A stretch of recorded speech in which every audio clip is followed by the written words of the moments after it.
so what even is a 335? I mean, what is that baritone switch on the 345, and why is it so much more expensive than the 335?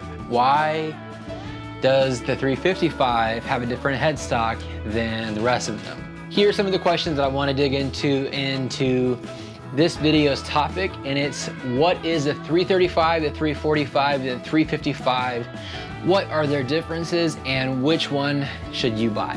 Let's jump in.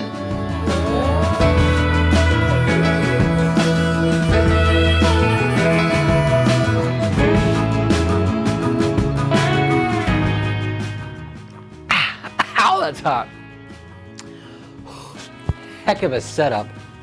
Let's talk about the 335, the 345, and the 355.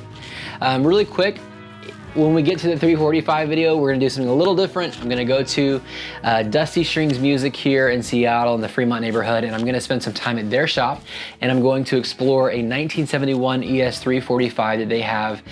Secondly, I'm playing my own personal 335 that has some modifications to it that are not stock. So it won't look exactly the way it would if we were to use a off-the-rack 335, but it still works as a great comparison guitar. And then lastly is the 355 that we'll be looking at. And this is one that I borrowed directly from Gibson, and I am in love with this guitar. The aesthetic, the weight, the sound, everything about it is an absolutely gorgeous guitar, and is a great example of how wonderful the 355 is. So let's jump into our first guitar, the Gibson ES335. The Gibson ES335 is the world's first commercial semi-hollow body electric guitar. Released by Gibson as part of its ES series, or Electric Spanish series, in 1958, it is neither fully hollow nor fully solid. Instead, a solid maple wood block runs through the center of its body. The side wings, formed by the two cutaways of the upper body, are hollow, and the top has two violin-style F-holes over the center chambers. The hardwood employed in the construction includes a solid maple middle block with a maple plywood top and back, and mahogany used for the guitar neck, and usually rosewood for the fretboard.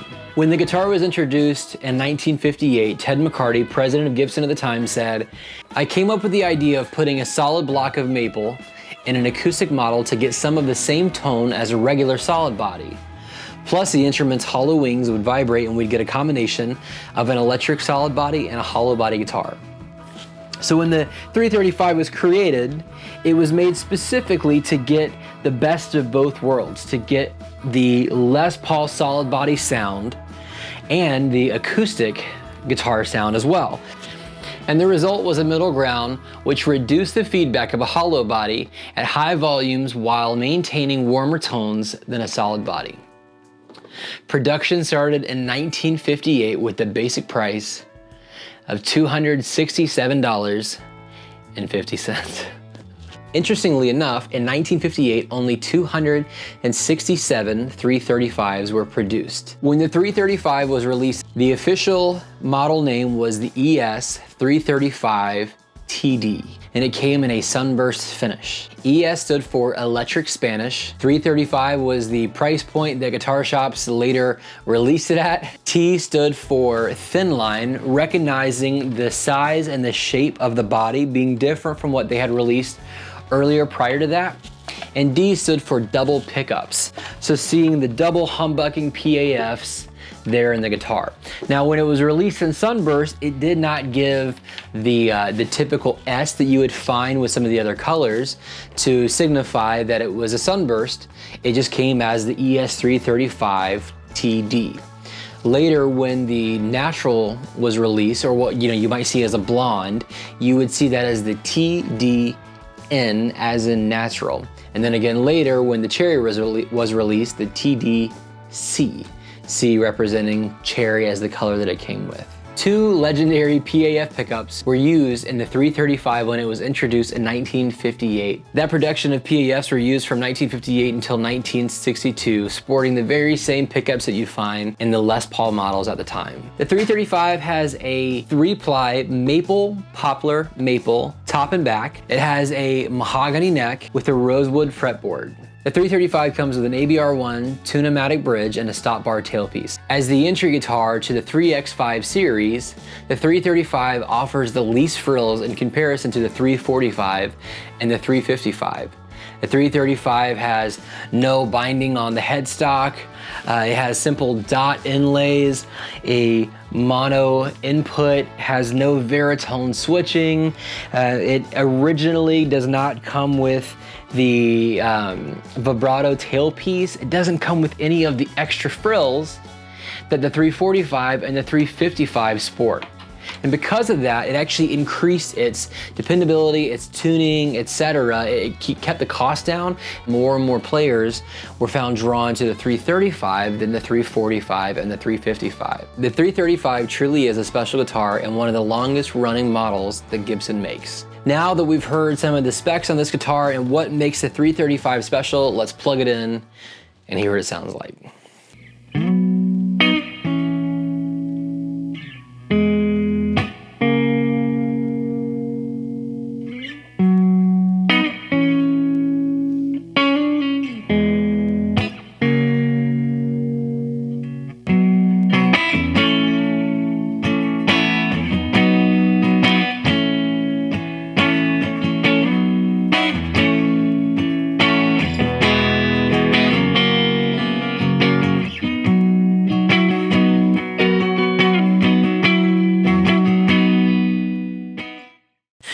All right, let's listen to what these pickups sound like. Pretty simply, pretty straightforward, just to give you an idea of all three positions. Gonna play nice and easy so we can hear what they sound like.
All right, so I'm here at Dusty Strings Music here in Seattle.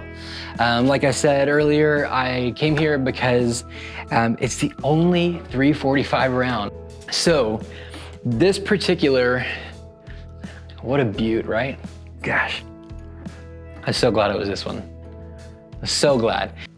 All right, so this particular 345 is a 1971 ES-345TD. Remember that T stands for thin line, and that's specifically about the width of the body, and then D stands for double pickups.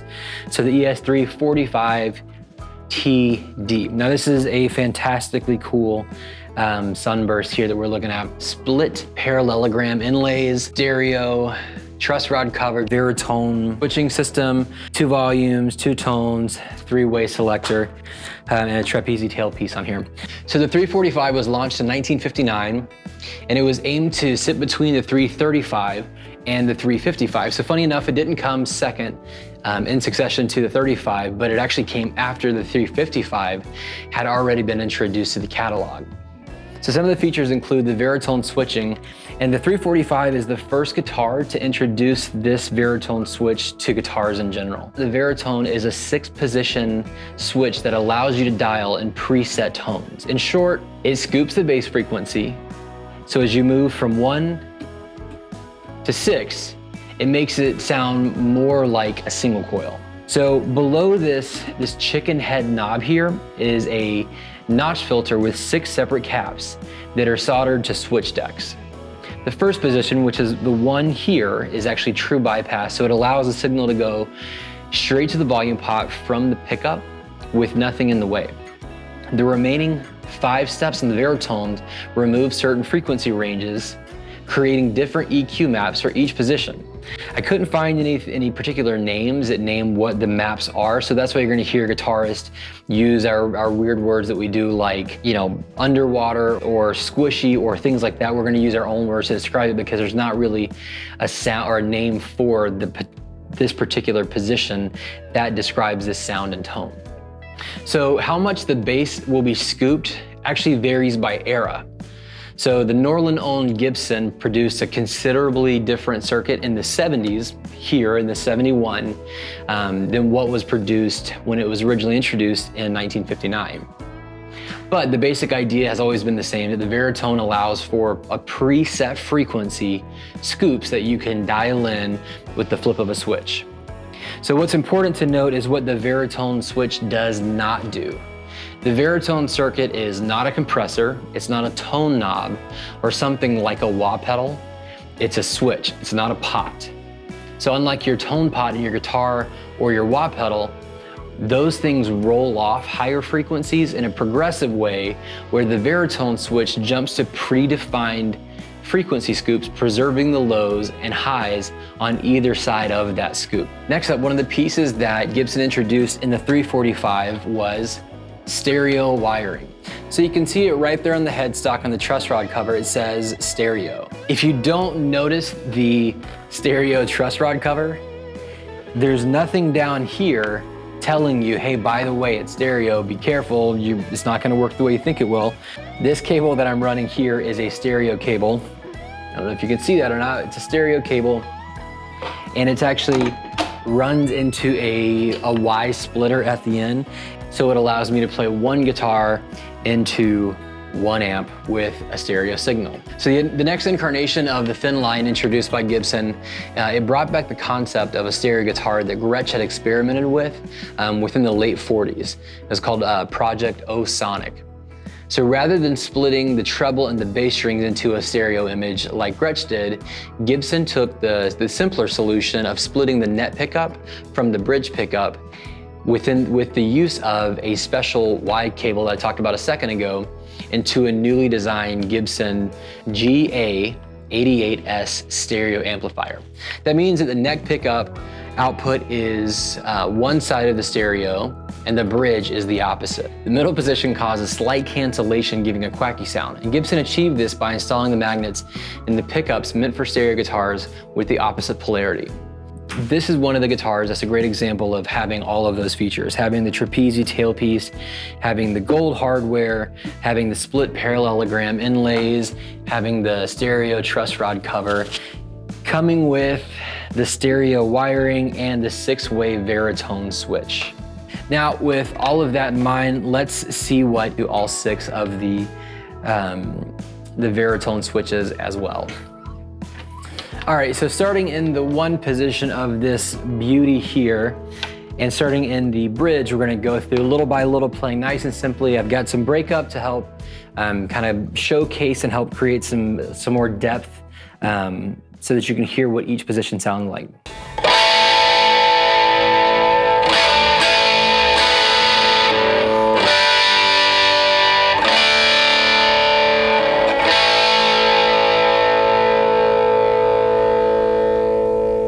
Out of the middle.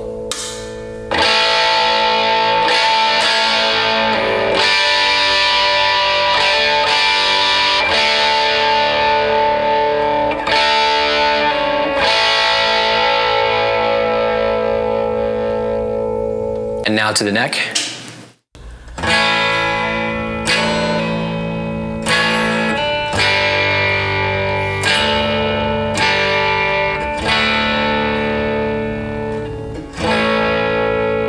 So there's not a massive difference between the bridge and the middle, but the moment you jump to that neck, man, that's a different sound guitar altogether.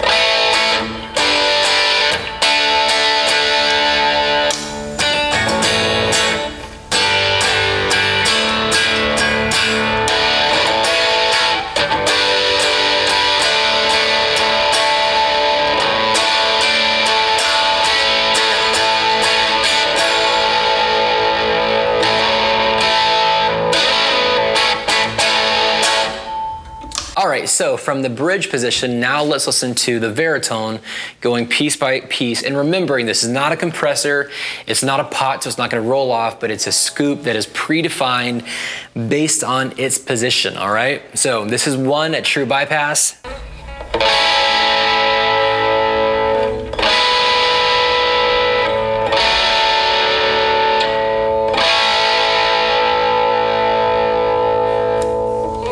This is 2.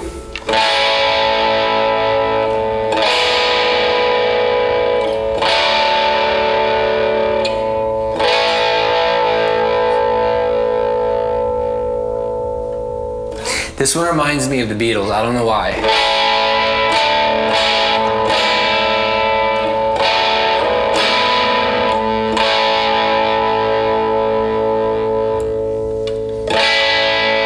We're in 3.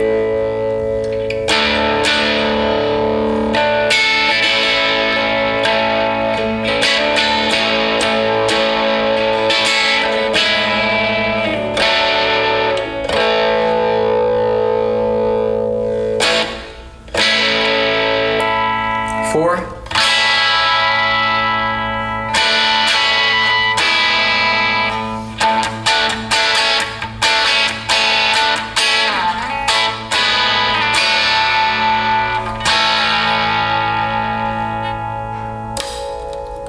5.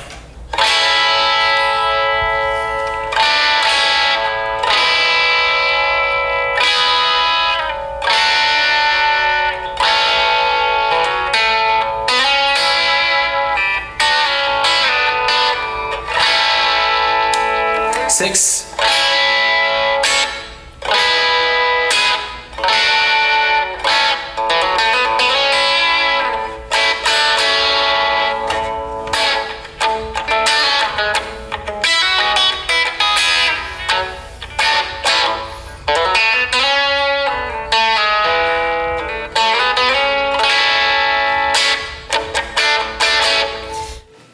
'So one of the things I had read about this was how going from 1 to 6 basically is getting you closer and closer to a single coil sound. And I don't know that I would say that this sounds like a single coil.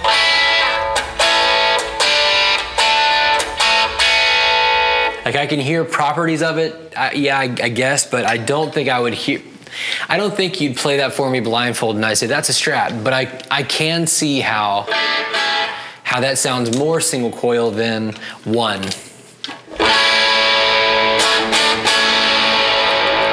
So that's 1, back at 2, 3, 4, 5, and 6.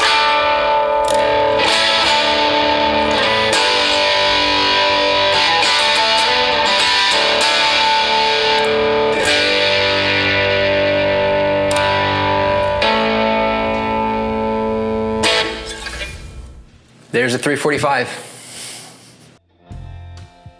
All right, so I'm back at home and now ready to talk about the 355. The particular 355 that we're going to be looking at today is a 2019 Gibson ES335 made in Memphis. That's right, it's one of the last Memphis guitars that made it out of that factory. This is a AAA 3-ply figured maple poplar maple back, top and sides. It's an absolute beaut. You can see it in the light there. See that figured flame top. It's just a gorgeous guitar. Now this guitar It doesn't have all of the exact features of the original release of the 355, but it is still very much a 355. It is still a bitchin' guitar all the way through, so there's no lacking of cool swag or mojo or whatever. This guitar has all of it. It is a fantastically cool guitar, and I'm excited that this is the one that we get to focus on while learning about what it is.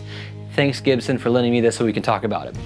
Now, launched in 1958, the same year as the 335, the 355 was the second of the thin line electric Spanish 3X5 line. So funny enough, it came before the 345 and came after the 335. The ES-355TD was at the top of Gibson's range of thin line semi-hollow body electric guitars. It was manufactured from 1958 until 1982 and then later reissued. After the 345 came to life and was fitted with the Veritone stereo option, the SV, the 355TD was then later fitted with the SV stereo Veritone in 1959. When the 355 came out, similar to the 335, as the same year, it didn't have the Veritone circuitry, and it didn't have the stereo output that the 345 is sporting. So the 335 comes out with exactly as you know it, dot inlays, mono output, very kind of straightforward as far as what the options were. The 355 comes out, and for only $20 more, you got all the bells and whistles, all right? And the 345 comes out in 1959. Now, because the 345 came out after the 355, when that stereo Veritone setup came out, the 355, being the all-in-one guitar, later started including the Veritone switching system and the stereo output as well. So the original 355 line, it didn't have the Veritone and it didn't have stereo. It came out mono with no Veritone, just like the 335. So the headstock has a split diamond inlay rather than the smaller crown inlay on the 335 and 345.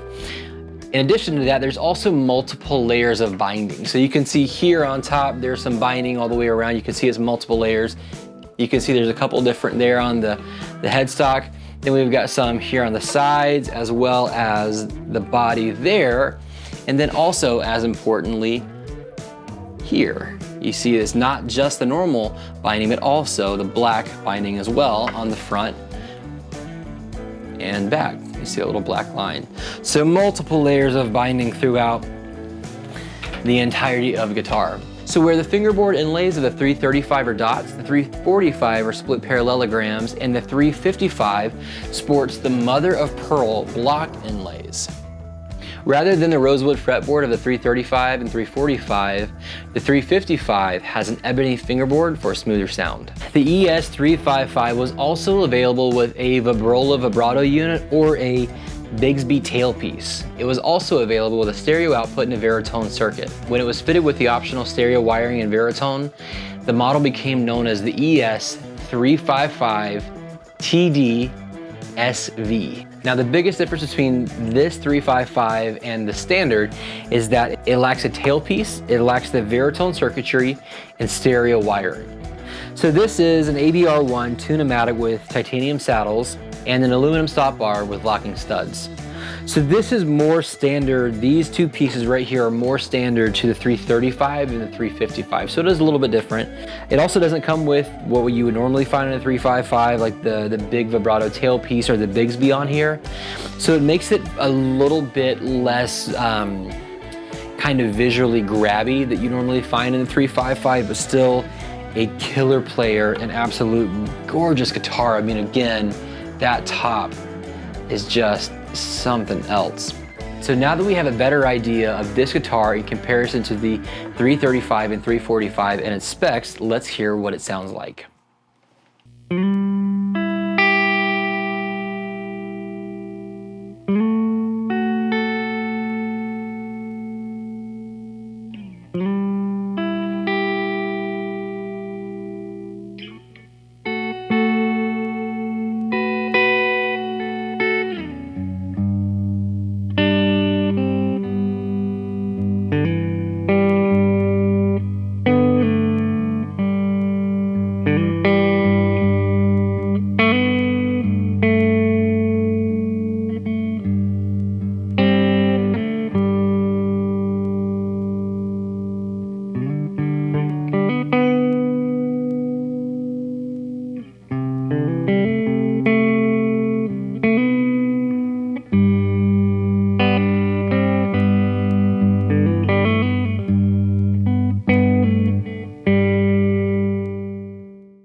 All right, let's go through each pickup on the 355 and see what it sounds like in comparison to the 35 and the 45.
So let's recap. The 335 has the least amount of frills, comes with the least amount of options, right? The 345 has the most unique options, being that it started the baritone. The 355 has the nicest options. So I guess it's kind of tough to say which one is the best one, right? Because in some ways it's kind of like choosing what's the best color, like red, green, or blue. And I guess what it comes down to is what your preference is in sound, in the weight of the guitar, in the neck style. From hearing the three of those back to back to back in sound, funny enough, the 345 was pretty much the kind of had the highest kind of single coil sound, had the most kind of trebly biting sound of the guitars, and the fact that there also has baritone means that it gets even honkier and even strattier and brighter than the others do because of that bass cut, the frequency cut on the baritone. The 355 definitely felt the warmest. It felt so warm that there was a moment where I started to look back and move it away from thinking it was the middle when it was actually already the bridge. It's a very warm, very round sound. And if that's what you're going for, a jazzier style, a thicker, fuller sound that you want, the 355 sounds incredible. And then the 335, kind of baseline, what you'd expect out of it. It's kind of the middle road between the really boomy, bassy, warm 355, and it's, a little bit warmer than the 345 and that kind of trebly, sparkly, bright sound. And it kind of sits right there in the middle. So I would say the 335, between the entry point price, how good it sounds, like I don't really need the aesthetics of the diamond headstock, which I love, by the way. I don't need those things. The baritone's really cool, but what I've read mostly on forums is that people who buy 345s often suggest just get the 335 and you'll be totally happy. And I'm really, really happy with my 335, and I've owned it for a while now. I think that if you're buying a 345, it's one of those that you already own a 35, you already own a 55, and you really want to complete the three. You want to get the trifecta, have the Holy Trinity right there, and you get all three. It wouldn't be the one that I would buy as my first semi-hollow because the options are a little bit overwhelming. And then depending upon what year you buy, you might get the wrong neck size that you don't really groove with. The gold ages in a different way than nickel and chrome do, so then there's that issue of how to treat, care for, and maintain gold hardware. There are a lot of things. I think the extra weight from the stereo output plus the baritone makes it a little heavier than a 335, so then there's that issue. Yeah, then you get the 355 that also sports the baritone and then the mono input as well. So, there's some options there. And then you figure with all the different reissues and all the iterations, the Dave Grohl, the BB King's 355 Lucille, there's so many iterations of the guitars now within the reissues and the satin models, etc., that you really got a million different things that you can choose from, and really comes down to just playing the one that makes the most sense. But hopefully that gives you a really good starting point to know what what to expect out of it, what to get from it, and really what you're getting yourself into when you consider getting one of the greatest guitars of all time. I will say, without a doubt, no questions asked, at the end of the day, if I had to sell all of my guitars but one, I would keep my 335. And I felt that from the very beginning. The guitar is incredible. Hopefully this helps you get going and is a good starting point, a good launching pad to help you get going as you find your way into the 3X5 series. Now, with all that said, Gibson, thank you so much for lending me the 355. I can't tell you enough how much I appreciate it. Dusty Strings, thank you so much for letting me come in, play your 345, kind of take over the place for a little bit and shoot that incredible guitar that you guys had. Appreciate it so much. If you don't know Dusty Strings, please go follow them. Please check them out. They are incredibly nice people and have a wonderful selection of guitars for you to choose from. Thanks so much for watching. If you have ideas, things that you want to hear about, more guitars that you want to see, more gear that you want to better understand and see reviewed, please comment below. Thanks so much for watching. See you next time.